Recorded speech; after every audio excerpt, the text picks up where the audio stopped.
कि जल प्रदूषण से कौन सी बीमारी होती है? तो जल प्रदूषण से होता है हैजा। क्या होता है? हैजा जल प्रदूषण से होता है। ठीक है।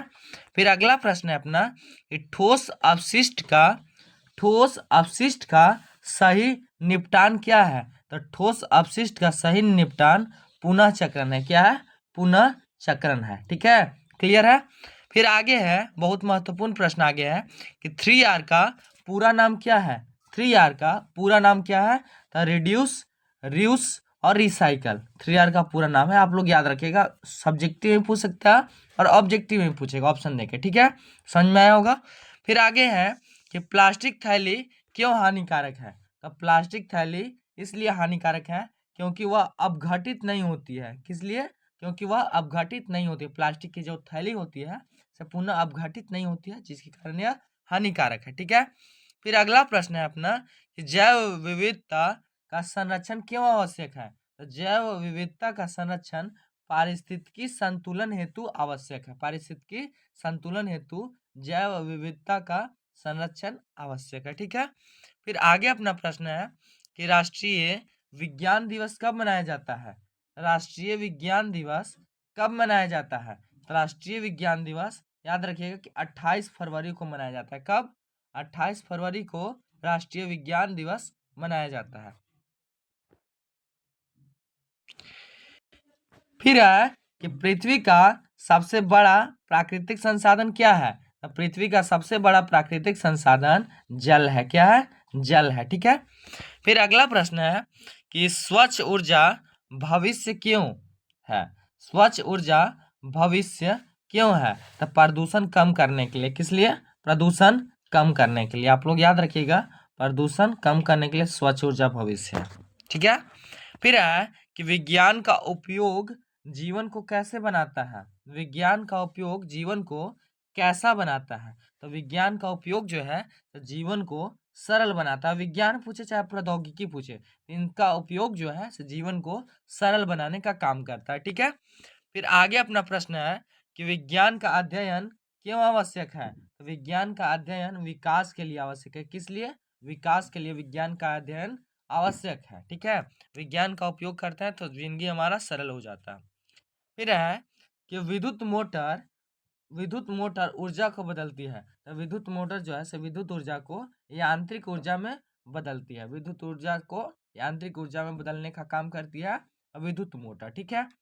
फिर अगला अपना प्रश्न है कि विद्युत जनित्र ऊर्जा को बदलता है तो यांत्रिक ऊर्जा से विद्युत ऊर्जा में बदलता है। विद्युत जनित्र जो है यांत्रिक ऊर्जा को विद्युत ऊर्जा में बदलता है। विद्युत मोटर विद्युत ऊर्जा को यांत्रिक ऊर्जा में बदलता है। क्लियर है। फिर आगे प्रश्न है कि नवीकरणीय ऊर्जा का उदाहरण कौन है? सौर ऊर्जा जो है नवीकरणीय ऊर्जा का उदाहरण है। और अनवीकरणीय ऊर्जा का उदाहरण तो कोयला अनवीकरणीय ऊर्जा का उदाहरण। ठीक है, क्लियर। फिर आगे प्रश्न है कि बायोगैस का मुख्य घटक क्या है? तो बायोगैस का मुख्य घटक मीथेन है। क्या है? मीथेन बायोगैस का मुख्य घटक है। आप लोग से पूछेगा कि मीथेन किस गैस का मुख्य घटक है? तो बायोगैस का। ठीक है, क्लियर।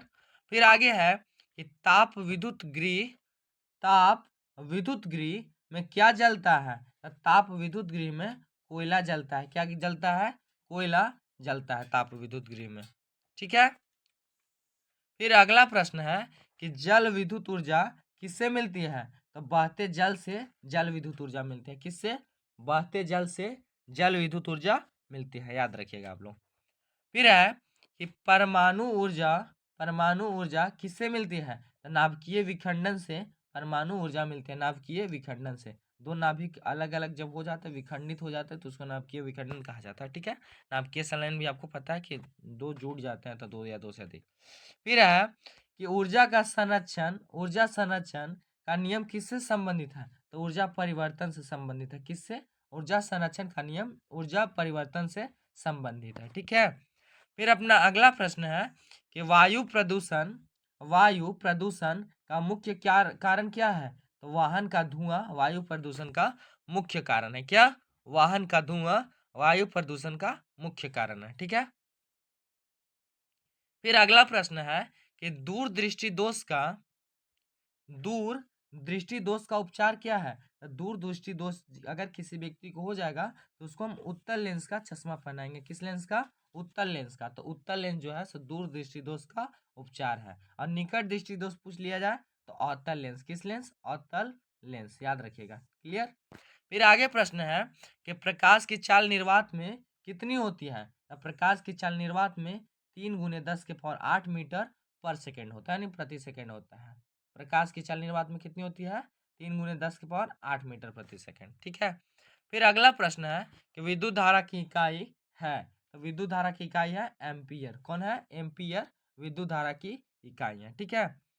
फिर आगे प्रश्न है कि विभवांतर की इकाई है। तो विभवांतर की इकाई क्या है? तो वोल्ट है। विद्युत धारा की एम्पियर है, याद रखिएगा। फिर अगला प्रश्न है कि प्रतिरोध का इकाई, इकाई का मतलब होता है मात्रक, याद रखिएगा, यूनिट। ठीक है। तो विद्युत प्रतिरोध का इकाई क्या है? तो ओम है। ओम को डिनोट ऐसे करते हैं। ठीक है, यह है ओम। ठीक। फिर अगला प्रश्न है कि 1 kWh 1 किलोवाट प्रति घंटा कितने जूल के बराबर होता है? तो 3.6 गुने 10⁶ जूल के बराबर होता है 1 किलोवाट घंटा। ठीक है। फिर अगला है प्रश्न अपना कि विद्युत शक्ति की इकाई क्या है? विद्युत शक्ति का जो मात्रक होता है सो क्या है? तो विद्युत शक्ति का मात्रक वाट होता है। क्या होता है? विद्युत शक्ति का मात्रक वाट होता है। और विद्युत धारा का मात्रक एम्पियर होता है। प्रतिरोध का मात्रक ओम होता है। ठीक है, याद रखिएगा। फिर है कि शॉर्ट सर्किट से क्या होता है? शॉर्ट सर्किट से क्या होता है? तो आग लग सकती है शॉर्ट सर्किट से, याद रखिएगा। शॉर्ट सर्किट से क्या लग सकता है? आग लग सकती है। फिर है कि चुंबक के समान ध्रुव क्या करते हैं? जैसे नॉर्थ पोल हो गया और नॉर्थ पोल हो गया, तो ये दोनों क्या करेंगे? तो इस ई जो है इसको भगाएगा, ई इसको भगाएगा, यानी प्रतिकर्षण का काम करता है। और असमान ध्रुव आकर्षण का काम करता है, यानी नॉर्थ पोल और साउथ पोल दोनों आएगा, एक साथ मिलेगा तो जुड़ जाएगा। और सेम अगर मिलेगा नॉर्थ पोल या साउथ पोल तो प्रतिकर्षित करेगा, दोनों दूर अपने अपने से जाएगा। ठीक है। तो कैसा लगा आपको यह क्लास?